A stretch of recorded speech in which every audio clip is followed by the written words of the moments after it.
성전 미문에 앉아있던 안전뱅이를 베드로가 요한이 함께 보고 베드로가 예수의 이름으로 고친 사건이 있었습니다. 오늘 본문은 그 사건의 뒤에 일어난 에피소드입니다. 우리가 복음서든지 사도행전든지 성경에 어떤 사건이 기록되면 항상 중요한 것은 그 사건과 그 뒤에 일어난 해석입니다. 그 사건이 무슨 뜻인가? 그 사건의 의미가 무엇인가? 예수님은 무슨 사건이 있으면 비유를 말씀하시기도 하시고 그렇게 하거든요. 예를 들어서 예수님이 세리와 창기들과 그 당시 유대인들이 이렇게 멸시하고 무시하는 사람들과 같이 식사를 하고 막 이렇게 하니까 바리새인들이 저 예수라고 하는 사람은 저 죄인들하고 같이 노나 저런 사람들하고 어울리나 뭐 그런 말을 하니까 예수님이 양 100마리를 가진 사람이 한 마리 잃었을 때 그 한 마리를 찾아다니지 않겠느냐. 10드라크마를 가진 여자가 그 한 드라크마를 잃었을 때 찾지 않겠느냐. 아들 둘이 있는데 아들 하나 집을 나갔는데 그 돌아오면 아버지가 기뻐하지 않겠느냐 하면서 인자가 죄인을 구원하기 위해서 왔다 하는 그 말씀하십니다. 그래서 이 예수님의 어떤 행적과 예수님의 가르침이 연결되어 있습니다. 그래서 오늘 본문은 지난 토요일 했던 본문에 이어서 성전 미문의 안전뱅이를 베드로와 요한이 일으킨 것이죠. 베드로가 은과 금은 내게 없거니와 곧 내게 있는 것으로 내게 주노니 곧 나사렛 예수 그리스도 이름으로 일어나 걸어라 하고 이 안전뱅이가 발과 발목에 힘 얻어서 일어나게 되는 사건이 있었습니다. 그러니까 이제 이 사람이 일어나 걸어라 그러니까 벌떡 일어나서 뛰고 찬송하고 너무 좋아서 막 뛰다가 보니까 자기를 일으킨 사람이 있잖아요. 그래서 나은 사람이 베드로와 요한을 붙잡으며 학생들 가지 마세요. 저를 고쳐주셨네요. 감사합니다. 저하고 이야기 좀 합시다. 도대체 뭐 하시는 분들이세요? 그렇게 자기는 뭐 전혀 기대하지 못했던 하나님의 능력이 임해서 나왔으니까 그렇게 말하게 됩니다. 이제 하나님께서 복음을 전가하실 때 이런 표적이 나타나는데 이게 의미가 무엇이냐? 이것은 예수님이 하시던 일이 다시 재현된 것이죠. 예수님 그렇게 많이 하셨잖아요. 예수님이 하신 것이 소경이 보며 안전뱅이에 걸으며 갓난 자에게 복음을 전파된다고 하여라. 죽은 자도 살아나고 여러 가지 표적을 행하셨습니다. 그래서 예수님을 따라서 수많은 사람들이 따라다녔습니다. 그랬는데 예수님을 죽였죠. 십자가에 못 박아 죽이고 그렇게 했는데 그걸 끝났다고 생각했는데 그 예수님에게 나타나던 능력이 이제는 베드로와 요한에게 나타납니다. 그의 의미가 무엇이냐? 살아났다는 것이죠. 예수님이 죽으신 게 아니고 부활하셨다는 것입니다. 우리가 부활절을 막 보냈는데 예수님이 부활했다고 말하는 것의 의미가 무엇이냐? 살아계시기 때문에 지금도 다시 살아나셨기 때문에 이 땅에 계실 때 하던 그대로 하시는 거죠. 주 예수 그리스도는 어제나 오늘이나 영원토록 동일하시니라. 하나님 바뀌신 분이 아닙니다. 그래서 우리는 복음서에서 예수님이 하신 것을 보면서 오늘도 예수님께서 같은 마음을 가지고 하시는구나 하는 것을 알 수 있습니다. 그럼 누구를 통해서 하십니까? 성령을 보내셔서 성령께서 예수님이 하시던 것을 합니다. 누구를 통해서? 우리를 통해서, 베드로를 통해서, 요한을 통해서 하는 것이죠. 그래서 예수님이 나를 믿는 자는 내가 하는 일을 할 것이다. 심지어 그보다 더 큰 일도 할 것이다. 그렇게 했습니다.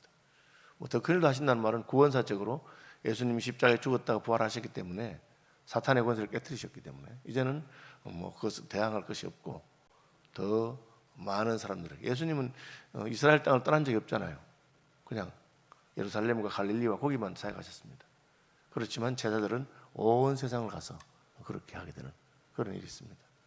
예수님은 많이 모일 때 5,000명 이렇게 모였잖아요. 오늘날은 몇만 명 모이는 게 있고 순복음 종합교회는 한때 75만 명이라 했어요. 저는 그 세계에서 제일 큰 교회라고 생각했는데 그보다 더 큰 교회가 나이지리아에 200만 명이 모이는 교회가 200만 못 모이잖아요. 아프리카는. 거기는 그냥 들판에 모이고 라디오로 중간중간에 스피커가 있어요. 그냥 듣고 그렇게 그런 그것을 뭐 한 개의 교회라고 해야 될지 모르겠는데 그런 식으로 모이는 게 생기는, 예수님보다 숫자가 더 많은 그런 게 있죠. 핵심 뭡니까? 그가 다시 살아났다는 것이죠. 우리 부활절에 예수님 부활하셨다, 그 믿는, 기뻐하고 믿는 의미는 뭡니까? 살아나셨기 때문에 지금도 원하시면 할 수 있어요. 예수님 계실 때 그렇게 하잖아요. 원하시면 저를 깨끗하게 할 수 있습니다. 원하시면 저를 고칠 수 있습니다. 그러니까 지금 딱 보시고, 내가 믿느냐?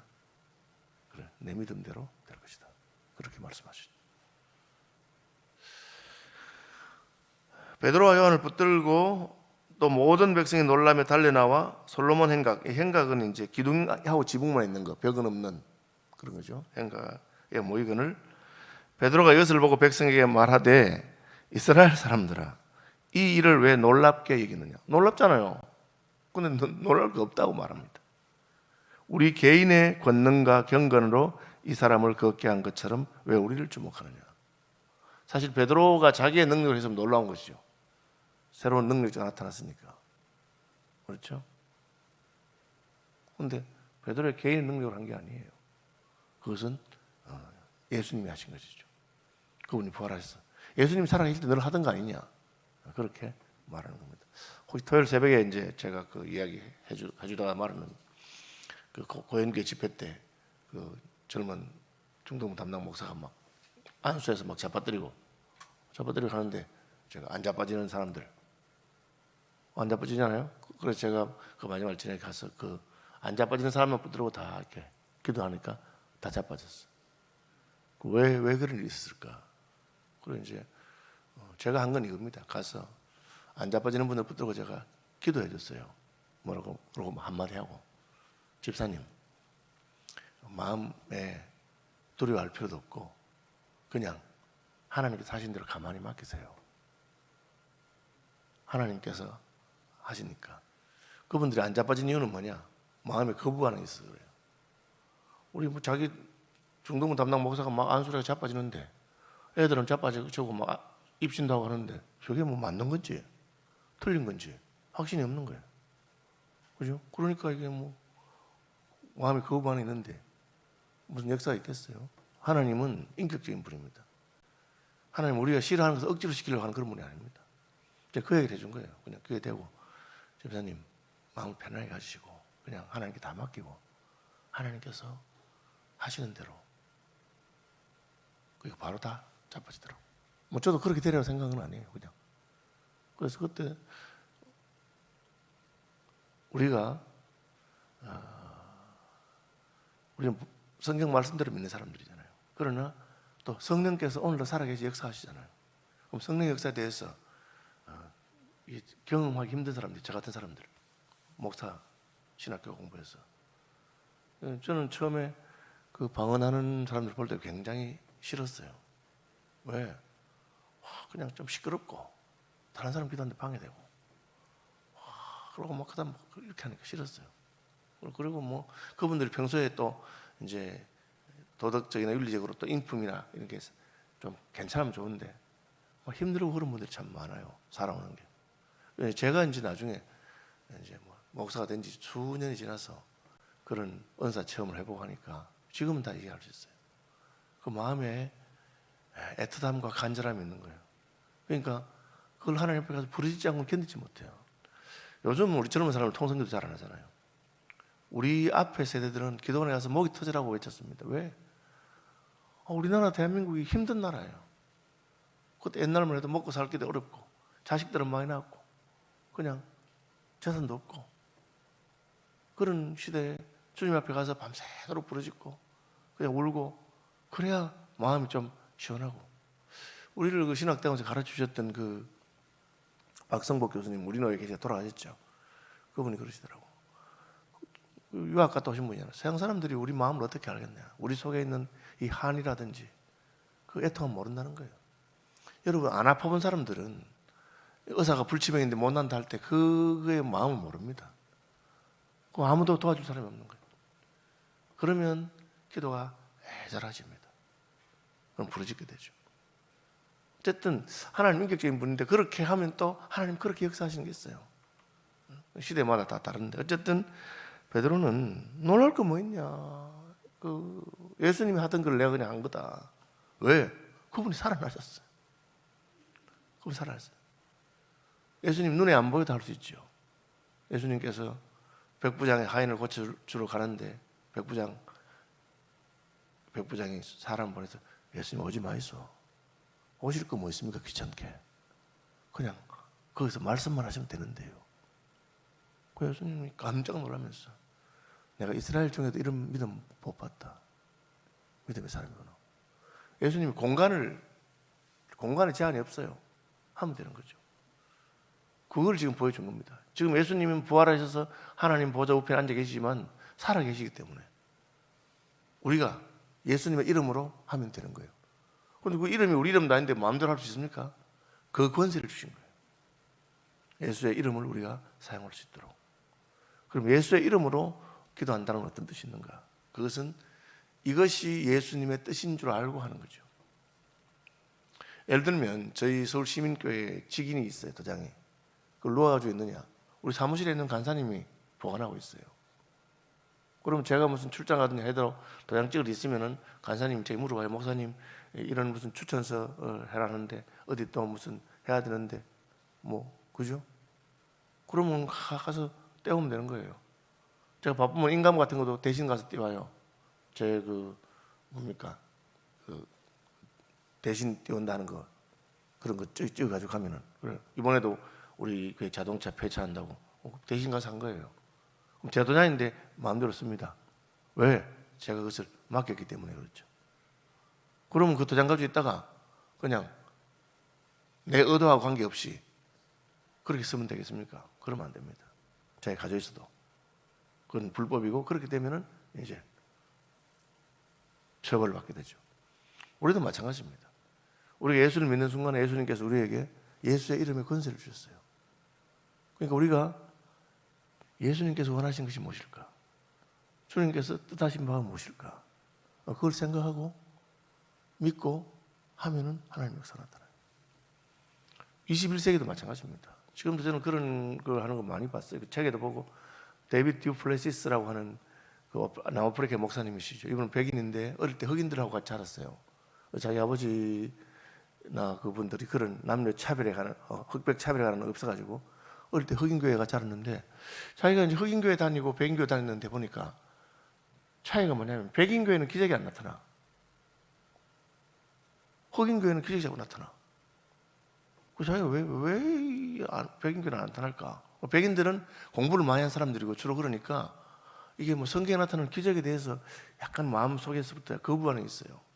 뭐 그런 게 뭐 오늘날 필요한가? 안 나타나는가? 근데 진짜 그런 마음을 가지고 안 나타나는 거예요. 자기는 흑인교회에 나타날 때 자기 생각이 이렇게 생각했대요. 저 흑인들이 무식해가지고 오늘날은 그런 게 안 나타나는 건데 그것도 모르고 하나님 보고 자꾸 해달라 하니까 하나님 할 수 없이 쟤들은 뭐 모르고 막 그냥 아프면 그냥 병원에 갈 돈도 없고 하니까 하나님 뭐 해달라니까 하나님이 그래서 흑인들은 기도하면 들어주는가 보다 그렇게 생각했죠. 그런데 자기가 성령 체험을 하고 나니까 이게 하나님이 흑인이나 백인의 중요한 게 아니에요. 우리가 믿고 이것이 하나님 뜻인 줄 알고 예수 이름으로 기도하면 하나님 역사했어요. 여러분 한 번만 응답받아보세요. 한 번이 참 중요해요. 첫 번째 딱 응답받으면 어떻게 되느냐? 그때부터 우리의 세계관이 탁 바뀌어버립니다. 우리가 보는 이 보이는 세계가 다가 아니고 보이는 세계의 배후에 보이지 않는 영적인 세계가 있구나.